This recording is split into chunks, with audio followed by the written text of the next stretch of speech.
Good evening, everybody. Welcome to Panthers on the Plus. I am WCNC Charlotte Sports Director Nick Carboni. It is Tuesday, and it is day 2 of our nightly conversations at 9 o'clock, talking Panthers in the playoffs, taking on the LA Rams Saturday afternoon at Bank of America Stadium. We have a special guest every single night of the week. Got a really special one tonight. It is Alex Zetlow from the Charlotte Observer, who just got back from the bank. What's up, Alex? What's up, man? Hey, I was about to say, if you were going to be in the studio, I will gladly join you. I know, you were like texting me a couple minutes ago, like, do I need to be there right now? I was like, well, we could just do Zoom. It's okay. We're all really busy right now, but busy in a good way. So just like some inside baseball here, because of today's locker room times, I was not able to stick around. So for everybody out there who doesn't really know what the vibe was today, what was said, and this is the first time we've gotten to talk to the players since they knew they were going to be in the postseason, and now they're prepping for the Rams. So for everybody else out there and me, what was it like in there today, and what stood out?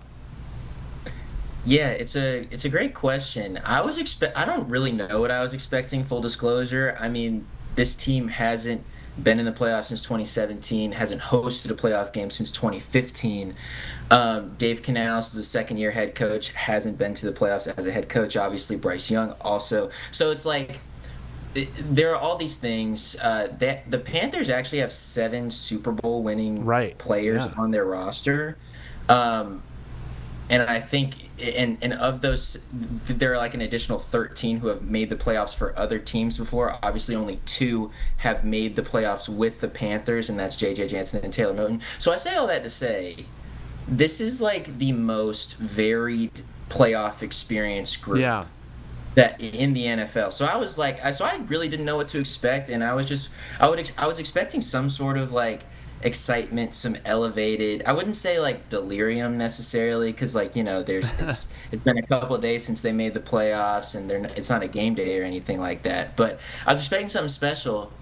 And then you go up, you meander over to Mike Jackson, the Panthers cornerback, who's having a wonderful year, and you're like, yo, Mike, so like, how'd you feel when you realized you made the playoffs? And he was like, oh, I was playing 2K. Yeah, I like learned about it on Twitter.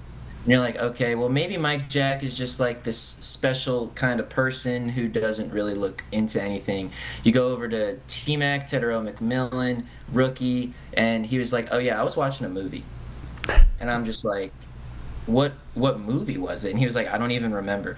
You're telling me that you were watching a movie that you don't even remember instead of, you know, watching this Falcons Saints game that decided the fate of this franchise and all these things. So that just kind of encapsulates kind of what the vibe was in the lockers room. The players were very much back to business, even as Dave Canales acknowledged how special this was, even as all 52 players on the active roster right now practiced in some capacity, which hasn't happened in a long time. So clearly something is different. But the players themselves were reticent to say that it was different, if that makes sense. It does. 52 players on the active roster, you say. There's room for one more. What do we know about guard Robert Hunt and wide receiver David Moore? Moore is up on the active roster again, I believe, and now it's just a matter of if whether or not Hunt's going to be ready, right? That's exactly right. Carboni, you're so good at this. That was remarkable. I just read you, so... You know how it works. No. I just read you. Yes, precisely. The Panthers have 52 players on the active roster right now. The active roster can hold up to 53 players. They have 2 players on the injured reserve who are practicing right now. Those 2 are guard Robert Hunt and guard Chandler Zavala. And Chandler Zavala just had his practice window open today. It's reading the tea leaves, it's really unlikely that he'll be ready to go by Saturday. But Robert Hunt has been practicing for now over 2 weeks at this point, and I think my sense was that the timeline for Robert Hunt was always going to be, okay, if the Panthers do make the postseason, he should be ready for that first playoff game. He obviously suffered a biceps injury, a really significant one in week 2. If it didn't happen in week 2, they would have just, even if it happened in week 4 or something, they would have just shut him down for the year. Obviously, if you remember, Austin Corbett had literally the same exact Yeah. injury last year, week 5, and they called it a season-ending injury like immediately. So I think that things are. I don't know what the proper language is, but things are trending up, and Yeah. like, I would say that the Panthers would, because of their tendency to push things all the way to the game, and to do this gamesmanship thing. I would imagine that he would be questionable going into Saturday, but if you're asking Alex Zetlow, I think Robert Hunt does play because he feels physically ready, according to Dave Canales, and he's been mentally ready for a long time. He's been in the building throughout the whole season. Yeah, gamesmanship is fair game, in my opinion, heading into this game with a player like that, even though it's not the sexiest of positions. I mean, this guy is a beast in the run game, and they need to get that back on track. I mean, what would a Robert Hunt, and let's assume he is close to what he was before the week 2 injury, what would that bring to this offense at large, let alone just the interior up front? Yeah, I think Austin Corbett has actually done a pretty good job just by me watching the all 22 tape or whatever after the game. I think he's actually done a pretty good job. I know a lot of fans were questioning him at the center spot prior to Cade Mays kind of coming in and taking over there. But at right guard, he's I think he's done a pretty good job. Now, when you marry that with the fact that the Panthers haven't been able to run the ball effectively the last couple of weeks, and you have a Pro Bowl guy like Robert Hunt coming back into the mix, yeah, you would hope that the run game gets better.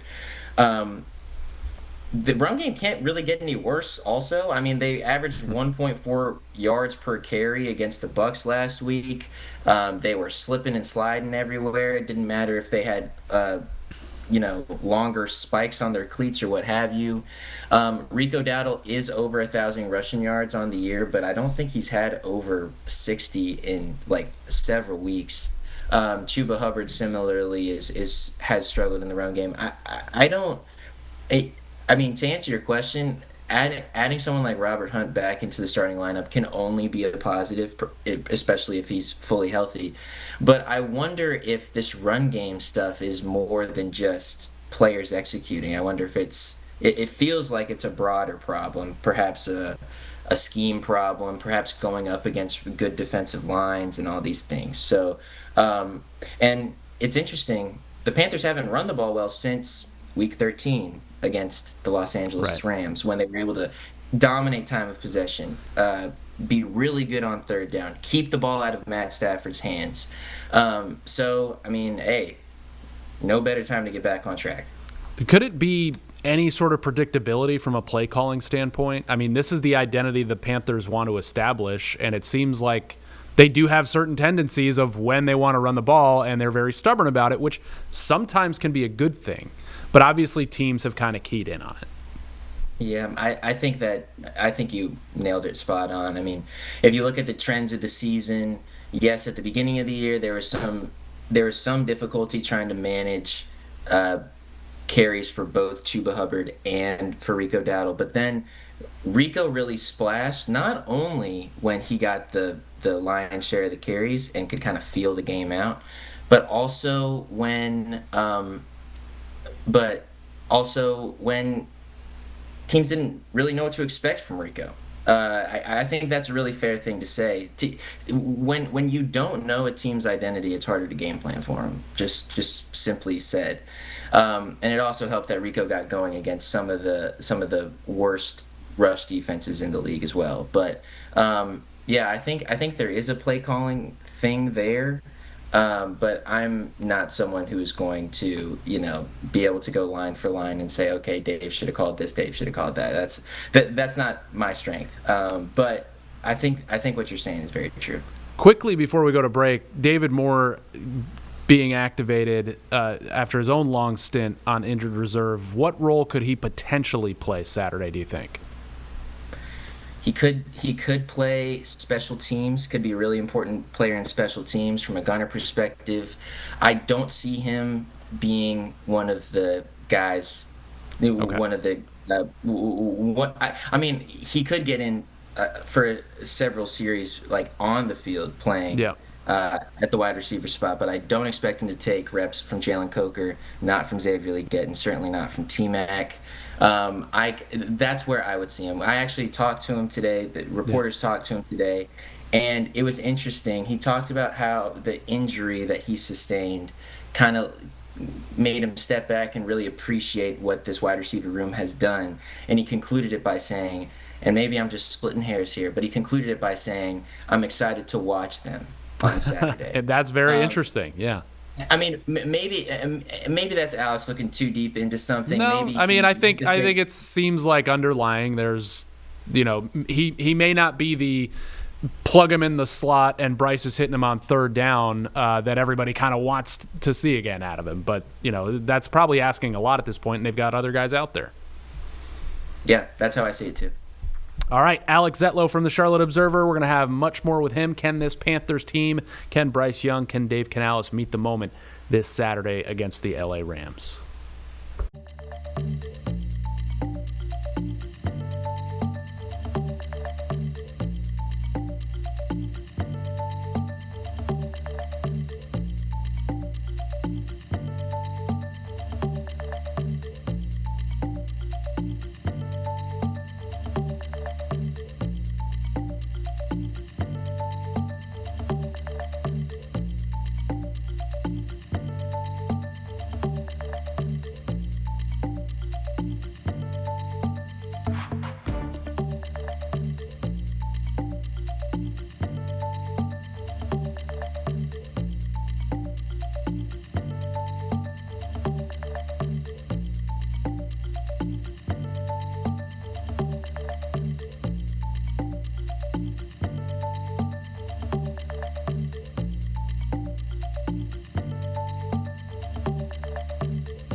On Panthers on the Plus with Charlotte Observer beat writer Alex Zetlow, one of our nightly guests this week as we get you ready for the Panthers' first postseason appearance since 2017. We'll be here every single night at 9 o'clock. Tomorrow is one of Alex's predecessors, Jordan Rodrigue, who has spent a lot of time with the Rams since she left. She'll be on tomorrow. And we will have a live pregame show, 2:30 to 3:30, outside the bank on WCNC Plus before 4:30 kickoff.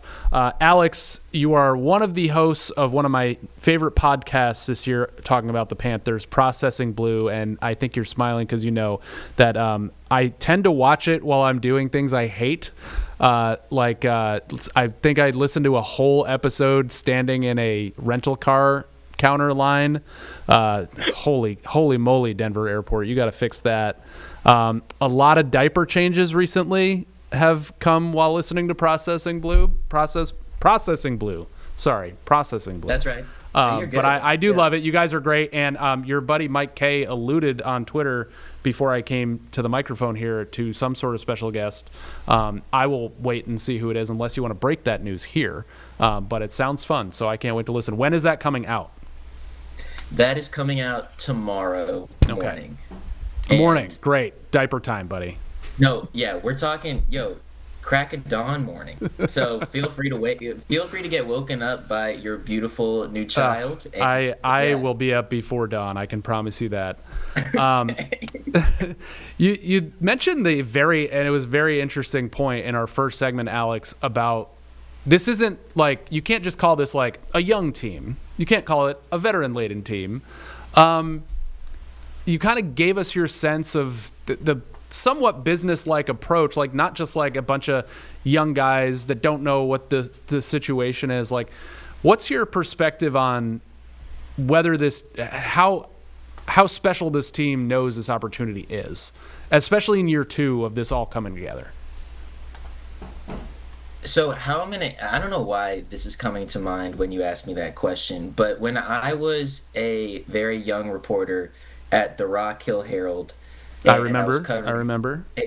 no, you don't. That you're being very nice, but no, you don't. I do, but go on. And so I was covering high school sports, but I was also covering Winthrop men's basketball.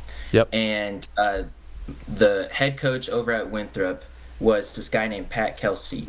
He is now the head coach at Louisville, just became the ACC Coach of the Year, or was that last year. And he's just an absolute, just like, he's an amazing coach with amazing energy and all these things. When I was there, he was turning around the Winthrop program, and Winthrop went over to St. Mary's, a ranked St. Mary's team over on the West Coast, and beat them. And afterward, me and Pat had several long Q&As, and I said, Pat, and I didn't know what else to ask, so I was like, Pat, what gave this team the audacity to think that they could beat a ranked team on the road, small Winthrop from small Rock Hill, like all that stuff? And he said this quote, "They're too naive to know any different." And I think that is what this Panthers team is. They are so naive. They think that they can split in metronomic succession the last 8 games of the year, well, outside of losing 2 in a row. They think that they can do that and be a playoff team. They think that they can lose their season finale against the Bucks and be a playoff team in Atlanta. They think that without 4 key defensive playmakers in Week 13 against the MVP candidate in Matthew Stafford, against one of the best offenses and best offensive play callers in Sean McVay, that they can beat the Rams, and they did, because they are naive. I think that is what this team has been all season. I think I don't know how else to put it, because outside of that, I'm still struggling to figure out who these Panthers are, and I mean that in the most delightfully confused way. Because at the beginning of the season, I'll brag here, but then I'm gonna explain how I shouldn't be bragging. At the beginning of the season, I chose them to go 8-9. I was like, okay, this is who they are. This is just a gradual ascension, whatever. But during the season, like week to week, I think overall I've been correct on like 6 games. Right. Something the path like that. to 8-9 was wild. Like, what are we doing? You're beating the Packers, you're beating the Rams, you're getting swept by the Saints, who, like, everyone considered them to be like Panthers 2023 2.0. So, like, I don't truly know. Like, I don't think the prudent fan who is truly honest with themselves knows what they can expect from these Panthers week in and week out. And that's what's made this season so spectacular. So, when I walked into the locker room today expecting some sort of thing, I'm not sure why I expected it, because I haven't been able to deduce anything from this team all season. But they've been a wonderful team to cover as well. Here in year 3, we finally get to see Bryce Young, who played in so many massive games in college, play in his biggest game as a professional quarterback. What's your sense of how he's approaching it, kind of his mindset, and also how ready he is as a quarterback in this league to take this stage? I think he is absolutely ready. We actually asked that of Dave Canales today, and he said, I think that this is kind of where Bryce Young is most comfortable, because he is. Since we've said this stat, I don't know how many times, but since coming into the league in 2023, he has led 12 game-winning drives. 6 of them have been this year. He's only won. Nick, can you remind me? All right, so one 2 in year one, right? And then 5 that was he there? No, not one of them 4. last year. Yeah, 4 because of the benching last year out of the 5. Yes. Yeah. So it's either 12 of 16 or I can't exactly remember the comeback wins. Yeah. Yes, of comeback wins. This dude pretty much exclusively wins in come from behind fourth quarter game-winning drive ways. And that has benefited Ryan Fitzgerald, the Panthers' kicker. He has had a great season in the clutch as well. But the whole point is like this is when Bryce is at his best. In the largest moments, when the spotlight is the brightest, when he can kind of fall back on his training, and while everyone else is freaking out, he can kind of just be this calming force. At least that's what it seemed so far. That's what the stats bear out. When the game is not close is when he is not playing at his best. So, yeah, that's probably an annoyingly vague answer, but I think that is true to a certain extent. Now, he did kind of show. I mean, they only scored 14 points or something like that last week, but he did kind of show that he could lead an offense by himself. The run game was absolutely non-existent.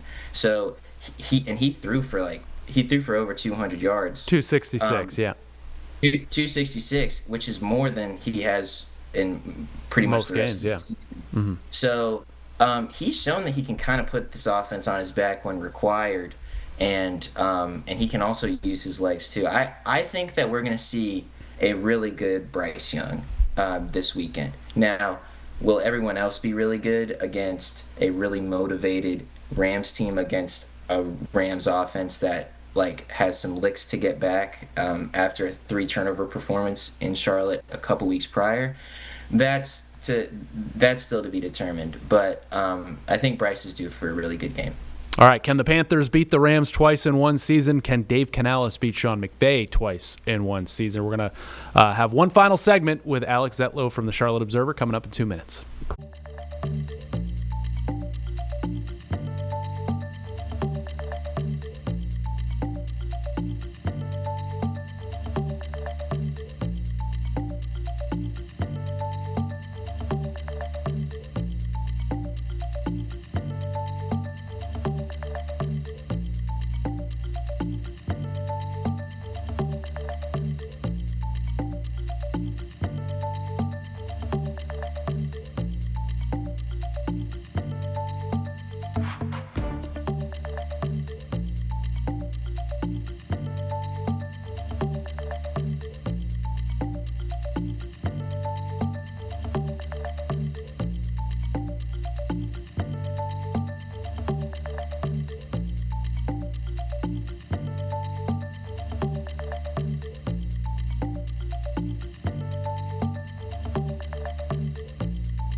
Welcome back to Panthers on the Plus, one of our nightly conversations leading up to this big Panthers playoff game, first since 2017, first home postseason game since the NFC title match with the Cardinals that the Panthers won convincingly after the 2015 season. So we're excited, and Alex Zetlow has been getting us excited for this from the Charlotte Observer. You can find him on X at Alex Zietlow05 on X, and Alex, you want to tease anything you're working on special this week? You're the enterprise reporter as well as a beat reporter, so I know you've got some good stuff cooking all the time. It's a good question. We're just covering the playoff game at this point. That's where I'm at. I'm like, man, like here we are. We got to get into this game. No, I actually do really appreciate the question. I actually have two things that I think Nick, you specifically might really like. That's But what I'm after. also I don't. But also for like for like those who listen to this, I also don't want to give away my decent ideas. Course, Not that they're great ideas or anything like that. But so we'll just watch. We'll monitor the Observer.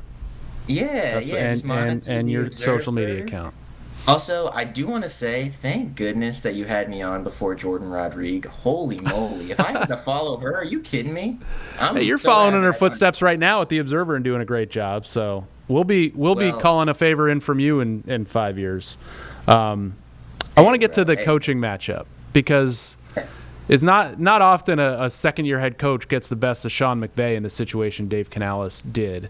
But there's so many different layers to this Panthers-Rams matchup with all the familiarity. There's a bunch of guys, as you mentioned at the top, from the Rams Super Bowl team, now with the Panthers. Ejiro Evero came from the Rams, worked with Sean McVay. Dave Canales worked in the NFC West against Sean McVay, obviously not in the same positions. What do you make of Dave Canales in this moment? I mean, this is his first big shot, as we talked about Bryce Young. I think he is being, I don't want to say frustratingly, but to a certain extent, we are media people. We want to get our subjects to express not only their authentic feelings for certain, but we also want them to be truly excited and articulate the moment for us. Yes, we can talk about the substantial history that the Panthers are making.